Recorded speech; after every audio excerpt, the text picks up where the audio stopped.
Hello दोस्तों, स्वागत है एक और नई वीडियो में। कैसे हैं आप सब लोग। तो दोस्तों आज है कि कस्टमर की बात ना मानो। आज ये टॉपिक है, कस्टमर की बात ही ना मानो। बात भी सोचो कि आज ये कैसे उठ पटांग बात बोल रहे हैं भैया कि कस्टमर की बात ना मानो। मतलब कस्टमर की बात तो माननी पड़ेगी अगर आप दुकानदारी कर रहे हो।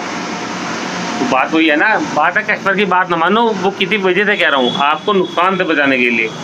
क्योंकि आप अगर कस्टमर की बात मानोगे तो आप नुकसान में जाते रहोगे। क्योंकि हर दुकानदारी में यही चीज़ होती है, कस्टमर आएगा वो कुछ ना कुछ बताएगा और आप उस चीज़ में रलते रहोगे, घुसते रहोगे और नुकसान में आते रहोगे। अब वो कैसे, तो मैं आपको एक्सप्लेन करके बताता हूँ। आपको तो मेरी आदत है, मैं हर चीज़ प्रैक्टिकली करके दिखाता हूँ। क्योंकि जब कस्टमर आपकी दुकान पे आएगा ना, अगर आपकी दुकान नहीं खुली है तो नई दुकान पे तो ज़्यादा ही होगा। जैसे हर लेडीज़ या जेंट्स, मेल लेडीज़ इस चीज़ में ज़्यादा होती है। वो कुछ ही मांग लेगी। अब आपकी स्टेशनरी की दुकान है, लेडीज़ आएगी, भैया वो बिंदी रखी है आपने बिंदी, आपको अगर नहीं, अब बिंदी की दुकान थोड़ी तो लेडीज कुछ भी मांगेगी। सपोज करो आपने स्टेशनरी की दुकान है ना, जैसे आपने एक दो चीज़ें अटैच कर ली, मानो आपने कोई खिलौने रख दिए या और चीज़ें रख दी, तो लोग सोचेंगे यार ये इस चीज़ की भी दुकान है और इस चीज़ की भी, यहाँ सब मिलेगा। तो वो कुछ ना कोई आएगा, चाय छन्नी है भैया, चाय छन्नी है आपके पास, कोई आएगा भैया झाड़ू भी रखी हुई है, भैया पोछा भी है, वाइपर भी है, कुछ भी मांग लेंगे। तो कस्टमर की ना डिमांड में कभी मत आना। डिमांड मतलब जो वो कहे तो उसकी डिमांड पूरी ना करो। क्योंकि चलो आपने वो चीज़ लिया है, आपको पता है ये चीज़ स्टेशनरी के काम के साथ चलने वाली है और आप उस चीज़ को ले आए, तो भाई अरे क्या कर, तो भाई उस चीज़ को ले आए आप, तो क्या होगा फिर, वो चीज़ आपकी रुक जाएगी। अब आप एक आइटम तो लाओगे नहीं, मानो आप रिटेल में मिलेगा ना एक पीस, तो आपको आप लेने गए मार्केट, आप उसके 3 से 4 पीस लोगे, 5 पीस लोगे, जैसे भी हिसाब होगा वो पैकेट होगा या खुली होगी। अगर आप होलसेल में ले जाओगे तो वो सिंगल के रिटेल रेट प्राइस लगाएगा, होलसेल में आपको 3 से 4 पीस लेने पड़ेंगे, 5 पीस जो भी हिसाब है उसका, तो वो आपके फंस जाएंगे। एक पीस वो ले गया एक आधा, और अगर आपने भेज दिया बाकी आपका बॉन्ड फंस जाएगा। इसलिए मैं आपको बताता रहता हूँ कि हर चीज़ में ना सोच समझ के चलना। स्टेशनरी से अलग हाथ जो रखना है ना, वो सोच समझ के रखना, क्योंकि बहुत पैसा फंसता है। मानो आपकी जो रनिंग है ना वो रुक जाती है, जैसा आपका हिसाब किताब है रुक जाता है। आप वो चीज़ ले आओगे तो पिछली आइटम आपकी कहीं ना कोई वैरायटी कम हो जाएगी आपकी दुकान पे, ये कह दो। क्योंकि अब वो चीज़ महंगी है सस्ती है, बात इशू ये नहीं है कि वो पैसा उधर इन्वेस्ट हो गया और एक के साथ आप 2-3 चीज़ें और लाओगे, फिर वो बड़ा अजीब सा लगेगा। मैं आपको दिखाता हूँ कि मेरा भी क्या क्या फंसा है, मेरे साथ भी क्या हुआ था। दोस्तों जैसे स्टेशनरी की मेरी दुकान है, मैंने आपको दिखा रखा है, ठीक है। अब मैंने क्या है, यहाँ गिफ्ट आइटम रखे हुए हैं, गिफ्ट आइटम है, कोई दिक्कत नहीं है, चलने वाली आइटम है, कोई कम चलती है कोई ज़्यादा चलती है, कस्टमर का कुछ नहीं पता, कुछ भी मांग लेता है। अब ये देखो ये आ गई मूर्तियाँ, ठीक है ठीक है। अब ये आ गए टॉयज, खिलौने, अब ये आ गए खिलौने। अब ये खिलौने रखने का मेरा कोई मतलब कोई इच्छा नहीं थी कि मैं खिलौने रखूँ। तो एक लेडी आई कही भैया मुझे फला चीज़ ला दो। फला चीज़ क्या, वो फला चीज़ है ये पियानो है बिना सेल वाला, बट टन टन टन करके बजता है।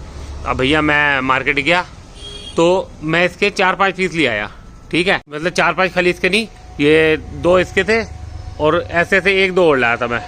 कहाँ गए, 2 ये थे, 2 ये 4 और एक इसका ये, हाँ ये 5 पीस मैं टोटल लाते थे। एक ही बिका है, बाकी 1, 2, 3 और 4, ये 4 पीस पड़े हैं भैया। 1 साल से 4 पीस 560, मतलब मैंने आपको रेट का बता रखा है 560 का ये आइटम है, ये भी 560 की है, आधे लगा लो, मतलब 300 के आसपास अपनी आई हुई है, पैसे बॉन्ड है ना। तो एक एक करते करते देखो मैंने कितने खिलौने, फिर मैं जब खिलौने के रखो ना तो कस्टमर और रखते हैं, फिर मैं ये खिलौना ला, वो खिलौना ला, ये खिलौना लिया है, वो खिलौना लिया है। अब उसी मेरे से कार मंगाई एक बंदे ने, मेरे से ये काफ़ी सामान खरीदा, ये भी खरीद, सिपर भी, डायरी खरीद, उसने मेरे से 2000 का सामान खरीदा। फिर उसने कहा भैया आपके पास टॉयज भी हैं, मैंने कहा है। तो कह रहे मुझे ये वाली कार चाहिए, मतलब उसने एक ऐसे कार की फ़ोटो दिखाई थी और सेम यही कार थी। तो कह रहे भैया मुझे कल बहुत ज़रूरी चाहिए। मैं अभी अब इसके 1 पीस लेता तो रिटेल मिलता, मैं इसके 3 पीस लाया। ये 300 के आसपास की अपनी कार है रिमोट वाली, ठीक है, मैं इसके 3 पीस ले आया। तो भैया अगले दिन वो बंदा आया, मैंने कहा भैया ये आपकी कार, अब वो लेने आता स्टेशनरी का सामान, मैंने भी कार दिखाई कि भैया ये कार, तो कहने लगा वो लड़का मना कर रहा है कार के लिए कि रिमोट वाली नहीं चाहिए। तो अब रिमोट वाली नहीं चाहिए, चलो मैं क्या बोलता कस्टमर को, आप गुस्से लोगे कस्टमर को, उसकी मर्जी है ना, नहीं ले रहा है, आपने उसकी डिमांड करी, आप हंसत क्या सकते हो, भैया आपने मंगाया था, क्या कहा भैया नहीं ले रहा बच्चा, आप भी क्या करोगे। तो उसने फिर मेरे से और 2-3 डिमांड करी, मैं नहीं लाया, फिर वो चीज़ मैं लाया ही नहीं। अब इसमें से भी मैं थोड़ा थोड़ा करते करते फिर काफ़ी खिलौने मैं ले आया, देखो ये काफ़ी खिलौने हो गए। तो भाई अच्छा खिलौने का गिफ्ट आइटम में ना फिर मैं ये भी चीज़ रख ली, ये अच्छा इसके साथ मैं टेडी बियर भी ले आया, ठीक है, ये टेडी बियर। अब देखो टेडी बियर मेरे ये भी पड़े हैं, यहाँ भी देखो ये रल रहे हैं, ठीक है, और भी दिखाता हूँ आपको। ये देखो टेडी बियर कैसे पड़े हैं, एक गुड्डे गुड्डे से। तो तेरा सामान ना इस तरह बॉन्ड होता है, इस तरह पैसे आपके खराब होता है। कस्टमर तो कुछ भी मांगेगा। अब एक दिन मेरे से मांगा कि वो भैया वो आती है बच्चों की स्लेट थी, उसमें लिखने के बाद ना मिट जाता है, ठीक है। तो वो स्लेट ये थी, ये वाली, ऐसे वाली ये, और ये वाली। अब बताओ, ये मैं 3 पीस मंगाए थे मैंने, एक भी नहीं बिका। वो आया नहीं कस्टमर दुकान पे। ऐसे मेरे साथ एक बार नहीं हुआ। अब कस्टमर ने मूर्ति मंगाई, मैंने कहा दिवाली के दिन मूर्तियाँ ले आता हूँ। देखो ये पड़ी हैं मूर्तियाँ, ये पड़ी हैं, और टूटी भी निकली हैं, ठीक है। और ये भी पड़ी हैं मूर्तियाँ। और अभी ये ना, ये डब्बे, ये सब मूर्ति हो गया है, ये अंदर और पड़ी हैं। तो ऐसे ऐसे मेरे खानों में मूर्ति हो गई, तो बहुत सारी पड़ी हैं, तो मूर्तियाँ रल गई। तो शुरू में ना मैं कस्टमर की बातों में बड़ा आया बहुत ज़्यादा, और मैं उनकी डिमांड पूरी करता चला गया। डिमांड उनकी क्या पूरी करी, अपना नुकसान ही किया मैंने। क्योंकि अगर आप कस्टमर की बातों में आओगे, उसने तो आपको नई से नई चीज़ बतानी है कि भैया ये लिया, भैया वो लिया। और तो कहेंगे भैया ये भी रखो बड़ा बिकता, भैया ये भी रखो बड़ा बिकता। अरे क्या बिकता है यार, अपना सामान खराब हो गया। जैन फिर भी कम डिमांड करेगा, वो आएगा नहीं है, वो चला जाएगा फालतू की। वो नहीं करता, कोई होता है जो मंगा लेता है, वरना ज़्यादा लेडीज़ पूछेंगे आपसे। और आपने लेडीज़ की, अब मैंने कहीं स्टेशनरी की दुकानों में देखा है कच्चे रखे हुए हैं, बनियानें रखी हुई हैं, जुराबे चल जाती है, सॉक्स चल जाती है। अगर आप स्टेशनरी की दुकान में सॉक्स रख रहे हो ना, तो वो अगर रखनी है तो स्कूल वाली रखो। आप ऐसे नॉर्मली रखोगे ना, वो तो खुली बिकती फिरती हैं कि 40 वो 100 रुपये के 4 जोड़े, 100 रुपये के, कोई 60 रुपये के 4 जोड़े बेच रहा, कोई 80 के, उसमें आप लॉस ही उठाओगे। अगर आपने सॉक्स बेचनी है, आपको मिल रही है, तो स्कूल वाली बेचो, उसमें इनकम है, ठीक है। तो इस तरह कुछ भी कोई मांग लेगा, कोई कच्चे रख लेता है, कोई बनियान रख लेता है, कोई कुछ रख लेता है। अरे भाई स्टेशनरी की दुकान है। अब मैंने किसी को क्या देखा है, स्टेशनरी की दुकान में स्टेशनरी की तो आइटम कम है, उसमें वाइपर रख लिया और प्लास्टिक के मग्गे वग्गे दुनिया भर के आइटमें रख ली। अब वो उस आइटम पर तो ध्यान दे रहा है, वहाँ स्टेशनरी की कम हो रही है, तो वो लोग कुछ भी मांगेंगे। तो लोगों की, कस्टमर की डिमांड ना मतलब पूरी करो। आप अपने माइंड से चलो कि आपकी दुकान पे सेल क्या है।